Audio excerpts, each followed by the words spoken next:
лигаи саудӣ имрӯзҳо роҳеро меравад ки чанд сол пеш чин интихоб карда буд. ба бозингарон ва клубҳо пулҳои калон пешниҳод мекунанд то футболашонро беҳтар кунанд.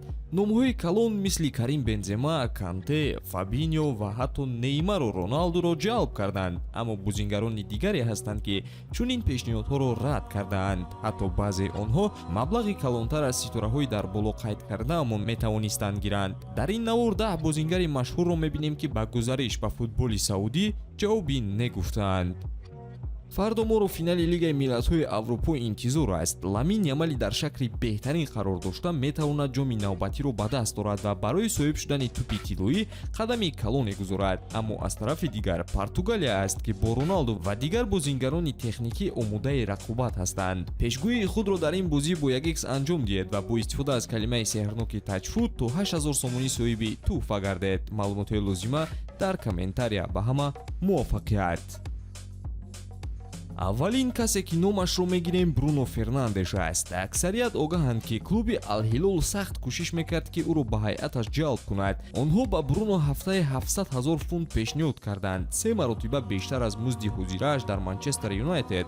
ӯ метавонист бо дӯстонаш Жуау Кансело ва Рубен Невес бозӣ кунад, аммо қарор дод ки идоракунандаи Манчестер Юнайтед боқӣ монад. ин қарор ҷасурона буд, зеро Бруно 30 сола аст ва шояд фақат 5 соли хуби дигар дар пеш дорад. нафари дигар дар рӯйхати мо Усмон Дембеле аст. дар соли 2023 вақте бозингарони номдор ба Арабистон мерафтанд, ӯ низ имконият дошт. он вақт Дембеле аз Барса норозӣ буд ва Ал-Наср ба ӯ 40 миллион евро дар як сол пешниҳод кард. онҳо омода буданд ки 50 миллион евро барои ба даст овардани шартномаи бозингар диҳанд, аммо Дембеле ба Парис Сен-Жермен гузариш кард. бозингари навбатӣ ҳам аз дастаи Манчестер Юнайтед аст, Маркус Решфорд. барои ӯ ҳам аз Арабистони Саудӣ пешниҳодҳо то 600 000 фунт дар як ҳафта буданд, аммо Решфорд қарор дод ки дар Аврупо бимонад. ҳоло ӯ ҳамчун бозингари Манчестер Юнайтед аст, вале орзу дорад ки ба Барселона гузариш анҷом диҳад. Ҷейми Варди ҳам дар навори мо ҷой дорад. ӯро бисёриҳо интиқод карданд ки чаро Пулро интихоб накард. саудиҳо ба ӯ дар як ҳафтаи 600 000 пешниҳод карданд, дар ҳоле ки Лестер Сити 100 000 медод. аммо Варди барои арзишҳояш ин пулро рад кард, ҳатто агар ҳоло бедаста монда бошад ҳам.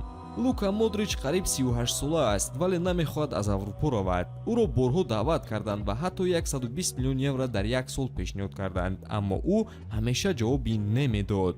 акнун навбати номҳои бузургтар ба мисоли Лионел Месси. пас аз он ки Роналду ба Ал-Наср рафт, Ал-Ҳилол мехост ки Мессиро гирад. онҳо ба қаҳрамони ҷаҳон 1 миллиард пешниҳод карданд, вале Месси нарафт. ӯ Амрикоро интихоб кард. Серхио Бускетс низ пас аз тарки Барселона аз Арабистон пешниҳод гирифт 18 миллион дар як сол, вале ӯ ҳам рад кард ва ба Интер Майами назди Месси рафт. баъдан Алба ва Суарес низ ҳамин роҳро рафтанду дӯстони қаблӣ якҷо шуданд. акнун оиди Роберт Левандовски мегӯем. ӯ дар мавсими 2024-2025 100 бозӣ ва 102 гол зад. саудиҳо метавонистанд ки ба ӯ 150 миллион евро дар як сол диҳанд, аммо ӯ дар Барселона монд ва ҳафтаи 500 000 мегирад. роберт метавонист 3 сол бозӣ кунад ва тамоми пули нафақаашро ба даст орад, вале амалӣ кардани орзуҳоро интихоб кард. бозингари навбатӣ Сонхи Мин. дар соли 2023 Ал-Иттиҳод ба ӯ 25 миллион евро дар як сол пешниҳод кард, аммо ӯ ба Тоттенхем ва мухлисонаш вафодор монд. бо онҳо аввалин трофеи клуб дар 17 сол Лигаи Аврупоро соҳиб шуд. шояд дертар равад, аммо ҳоло дар Аврупо монданро афзалтар медонад.